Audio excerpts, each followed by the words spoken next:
दो आंखों से जितना दिखाई दे सकता है वो तो आप अपनी आंखों से देख लेते होंगे। नहीं समझ में आता होगा तो दो आंख वाले से दो आंख वाले अपनी बात करके अपना जीवन बहुत अच्छे तरीके से गुजार लेते हैं। लेकिन अभी आप देख रहे हैं कुंभ में 25 करोड़ से ज़्यादा लोग इलाहाबाद में नहा रहे हैं। ये लोग दो आंखों के आकर्षण से ऊपर उठ करके तीसरी आंख वाले के आकर्षण से आकर्षित होकर के वहां पहुंचे हैं। किसी भी धर्म का अनुयायी हो वो अपने अपने धर्मायतनों में जब पहुंचता है तो उसको दो आंख का आकर्षण नहीं रहता। वो कुछ अजूबा देखना, सुनना, समझना चाहता है जो दो आंख वालों को दिखाई, सुनाई और समझ में नहीं आता।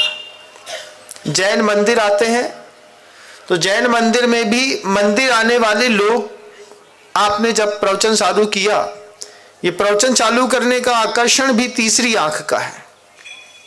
फिर आप महाशिव के मंदिर में जाकर के वहां पर कोई काम करें, पूजा करें, बेलपत्र चढ़ाएं, मंदिर में आकर के आप चावल चढ़ाएं, अर्घ चढ़ाएं, आप कुंभ में जाकर के गंगा नहाएं। तीसरी आंख का आकर्षण आपको धर्मायतनों तक लेकर के आता है। आप कुछ ऐसा जानना, सुनना, समझना चाहते हैं जो कोई इंसान किसी इंसान को समझा नहीं सकता। तो फिर सर्वज्ञ की शब्दों को, भाषा को सुनने के लिए किसी संत का सहारा लेते हैं हम। चाहे फिर वो दिगंबर साधु हो, नागा बाबा हो, कोई पादरी हो, कोई मौलवी हो, मौलाना हो, कोई याज्ञिक कर्म करने वाला कर्मकांडी हो, कोई पुरोहित हो। किसी भी मत में जब हम किसी ऊंचे व्यक्तित्व के पास पहुंचते हैं, उससे ये अपेक्षा नहीं रहती है कि तुम हमें ये वो चीज समझाओ जो हम जानते हैं, वो चीज दिखाओ जो हम नहीं जानते। सूक्ष्म तत्व की कोई खोज की इच्छा रहती है तो हर धर्म का व्यक्ति अपने अपने मंदिर जाता है। अब देखिए ना, कल महाशिवरात्रि आने वाली है। आप पूरे दुनिया में जाकर के देखिएगा, महाशिव के जितने भी भक्त हैं उनके दिमाग में बस एक ही चल रहा है, कल अगर घुटी हुई भांग हमने नहीं पी तो हमारी महाशिवरात्रि व्यर्थ है।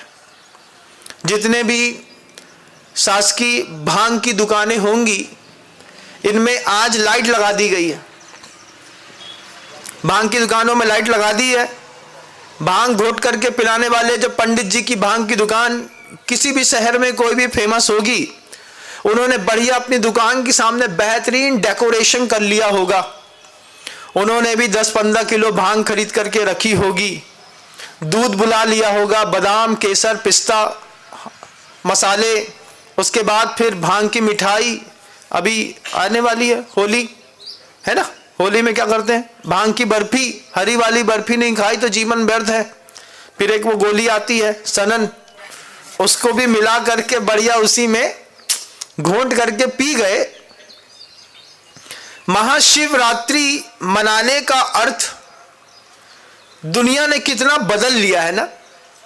अब भांग नहीं पी, गांजा नहीं पिया, सुट्टा नहीं लगाया, दम मारो दम नहीं किया, रात में बेहतरीन तरीके से जुआ नहीं खेला, तो काय के त्योहार, काय की महाशिवरात्रि, काय की महाशिवरात्रि भैया, महाशिव की भोग है। महाशिव का भोग दिखता है, महाशिव का योग भी देख लो।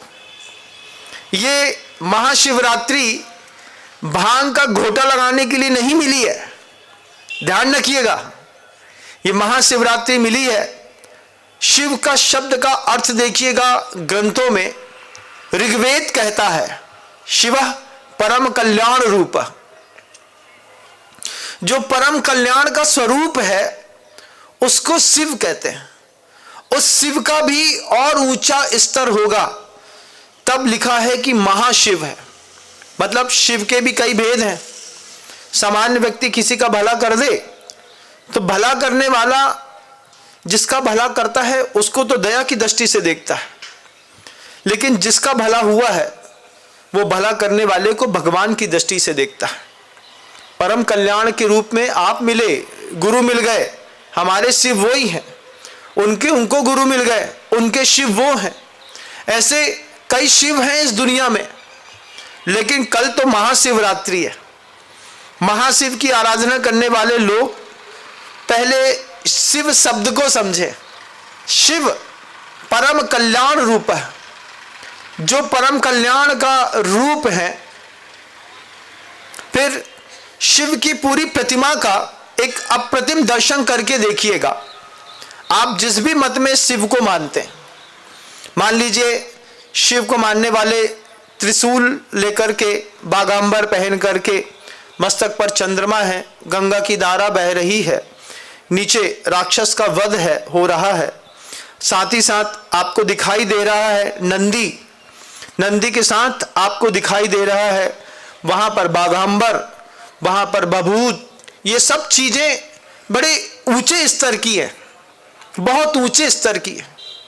जब तुम्हारे पैर के पास नंदी खड़ा है, तुम उसकी सवारी कर रहे हो, इसका यह मतलब है कि तुमको उसकी रक्षा करनी है। छोटी सी भी गाड़ी होती है, उस गाड़ी को चलने से पहले झाड़ लेते हो। शिव महाशिवरात्रि के दिन महाशिव के भक्तों का एक संकल्प होगा कि इस पूरी दुनिया में नंदी को कटने नहीं देंगे, नंदी की रक्षा करेंगे। तब जाकर के महाशिवरात्रि मनाने का आनंद है। भांग पी करके महाशिवरात्रि नहीं मनाई जाती। जो दिमाग में भांग पड़ी है लोगों के, उस भांग को हटाने वाले महाशिव बनने की कोशिश करिएगा। दुनिया भर के लोग महाशिव के नाम पर चंदा मांगने निकलेंगे, उनका शिव से कोई लेना देना नहीं है। जो लोग शिव के नाम पर चंदा मांगने आपके घर के सामने खड़े हैं, ये अभी बाहर जाकर के सुट्टा मारेंगे तुम्हारे पैसे से। ये लोगों को पैसा देने की जरूरत नहीं है। महाशिवरात्रि के दिन पूरी दुनिया की जितनी गौशालाएं हैं, उन गौशालाओं में चारा खिला करके, गौवंश की पूजा करके, नंदी की पूजा करके महाशिवरात्रि मनाई जाती है। कितने उच्च आदर्श रहे होंगे महाशिव के। वैदिक संप्रदाय में भी देखिएगा कि उन्होंने अपनी जटाओं से गंगा निकाली, कुछ और भी निकाल सकते थे, लेकिन गंगा ही निकाली। गंगा निकालने का एक उद्देश्य था कि महाशिव के भक्त जल संरक्षण के प्रति जागरूक रहेंगे। सामने देखने वाले बागांबर पहनने का मतलब यह नहीं है कि तुम बाघ की खाल पहन लो। अगर तुमने बाघ की खाल पहन ली तो तुमको जंगल में भी रहना पड़ेगा, ध्यान रखना। बागांबरधारी अगर महाशिव को हम मानते हैं तो वो महाशिव की भाषा है कि तुम्हें वन्य प्राणियों की भी रक्षा करनी है। एक संकेत है, करोड़ों साल पहले महाशिव इस धरती पर थे। उनके सौंदर्य, उनकी दया, उनकी करुणा, उनके नारे लगाने से धर्म नहीं फैलता है, ये बात बिल्कुल तय है।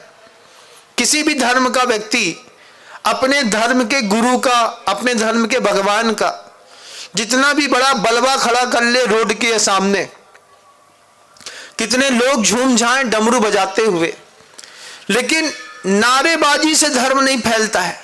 गुरुजी कहते थे धर्म फैलता है किरदार से, कि जो महाशिव ने कहा है वो तुम्हारे किरदार में झलक रहा है कि नहीं झलक रहा।